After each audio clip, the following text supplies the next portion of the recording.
everyone, I am the Squeaking Lion, and today we are going to go over the 3 most powerful epic melee weapons in the game. Those 3 are right here. It would be the dual Ninjago, the slice and kill dual Katana, and the evil spirit dual Katana. If you were to take these swords and hit the same target between the 3 of them over and over and over, the same amount of damage would occur over time. But it's really kind of a matter of preference. The dual Ninjago is faster but has a slightly less powerful hit. The Evil Spirit Dual Katana has more damage but is slightly slower. And then you have the Slice and Kill, which is the middle ground for both. But as I say, it really doesn't matter which of these 3 you pick, because in terms of combat purposes, if you were to hit the same target over time, it would cause the same amount of damage. So, we are going to go over each one of these 3 weapons, where they are, and how to get them right now. Arguably one of the best weapons in the game, the dual Ninjago is actually one of the first weapons that you can get in the game if you're smart. It's actually relatively easy to get it as well. As you can see, I've just come into the game and I haven't really even had time to even explore this whole area, and yet I don't really need to, because I could just as easily get the dual Ninjago fairly quick and painlessly, simply by heading up that mountain. And I'm just going to take us right there. Whoop. It is a little bit of a journey, but it's a fairly safe journey.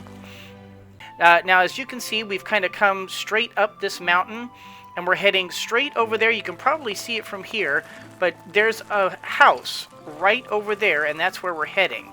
You know you're going on the right track if you look over to that side, and on the right you can see the little mesmer bad guy over there.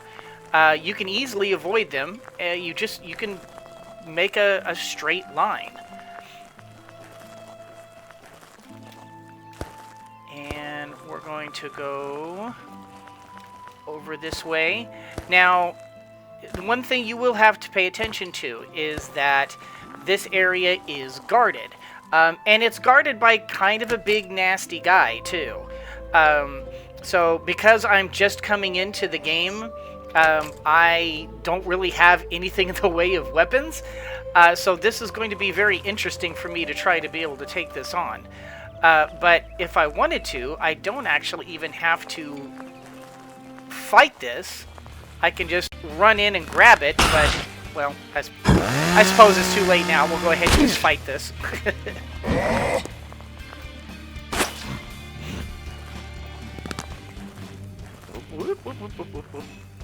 Why are you going in circles? Stop going in circles.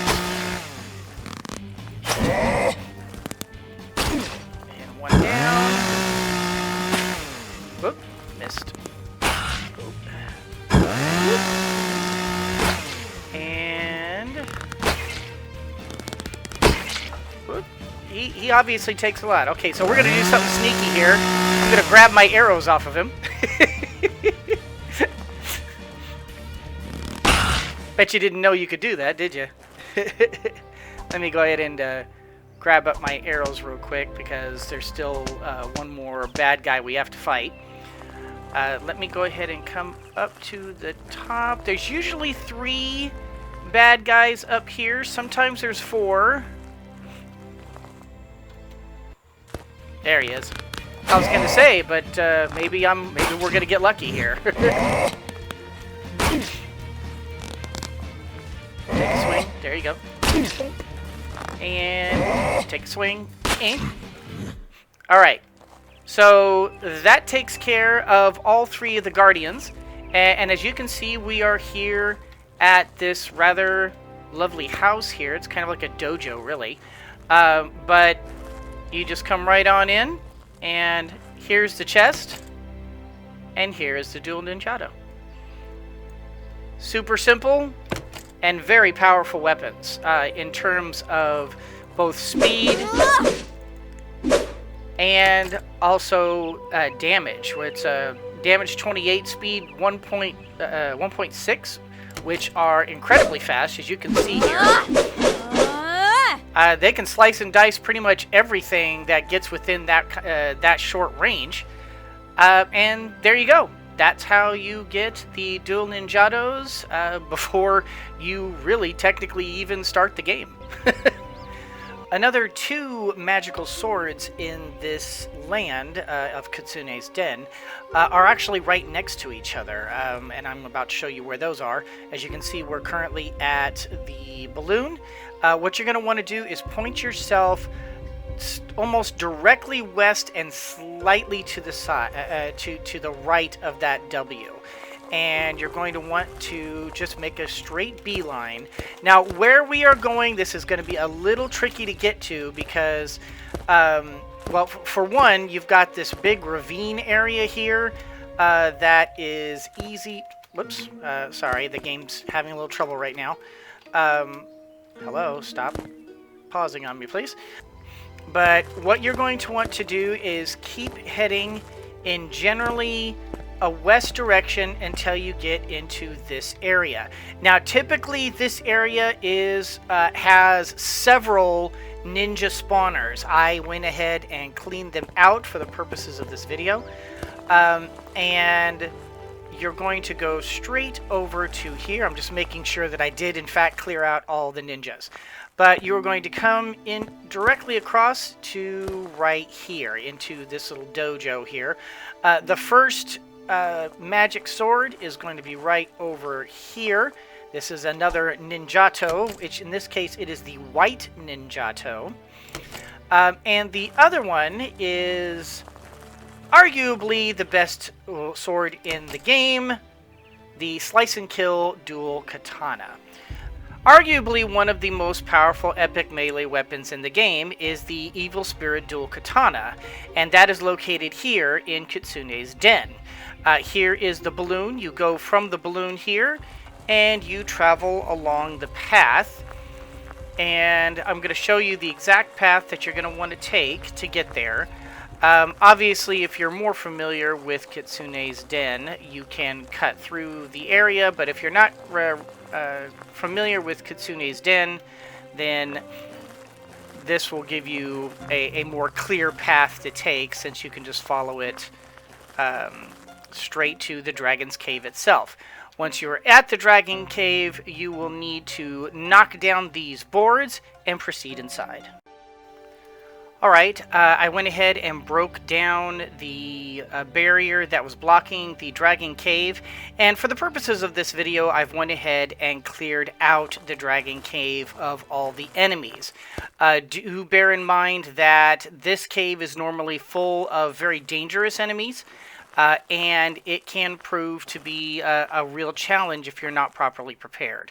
And I have left all of the existing loot intact to kind of give you a general idea of landmarks you want to look for. We have come in, we've come down the staircase, you'll come across the little jade there, and the essence there. You're just going to want to come around this way, and you're going to take left. You'll see the fire essence over here, and this kind of little pond over here. You will continue going down the path. It's pretty much a straight shot until you come to this T section. Now down that way is the Dark Shard, and down this way is the direction you want to go. You're going to continue going down this way 4 ways. There's quite a bit that you're going to look for until you come to another fork in the road. Now, down will take you to the bottom level of the Dragon's Cave, but for the Evil Spirit Dual Katana, you want to take a left there. You're looking for this bridge to cross. Keep following it. Another wooden bridge to cross. 2 rusty swords, a chest, and the Dark Essence, and finally the chest itself with the Evil Spirit Dual Katana. And that is how you find that particular epic weapon. And that is how you get the 3 most powerful melee weapons in the game. If you have any questions for me, feel free to leave them in the comments below. I will do my best to answer them in the best way possible. And in any case, guys, that's going to do it for this particular episode. Hope you all enjoyed it. If you did, do the liking and the subscribing and the commenting down below. You guys are absolutely fantastic, and I love all of my fans. Thank you so much for watching, and as always, everyone, always remember that anyone can be a mouse that roars, but it takes someone special to be a lion that squeaks. So embrace your inner lion and squeak on! And go slice and dice somebody with some swords. This thing's like hitting somebody with a blender. Hooah!